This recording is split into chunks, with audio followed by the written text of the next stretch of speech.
Hey everyone! In this video, I'll share with you 3 ways to change your display name in Zoom for your online meetings.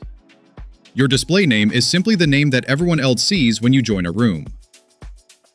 The first way is to change it directly in your Zoom account settings. First, open your browser and head over to zoom.com. Then, click Sign In to log into your account. Once you're logged in, navigate to the Profile section under the My Account settings on the left menu.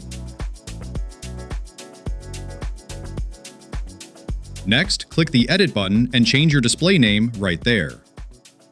Finally, hit Save. By doing this, your updated display name will be used as the default every time you join a new meeting. The second way is to change it right before you join. You can type in a new name here right before you click to join the meeting.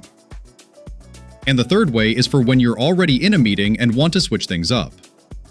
Just click on Participants. Then, click the 3 dots next to your account and select Rename. Type in your new name and you're good to go. Your new name will instantly update and show up on everyone else's screen in the meeting.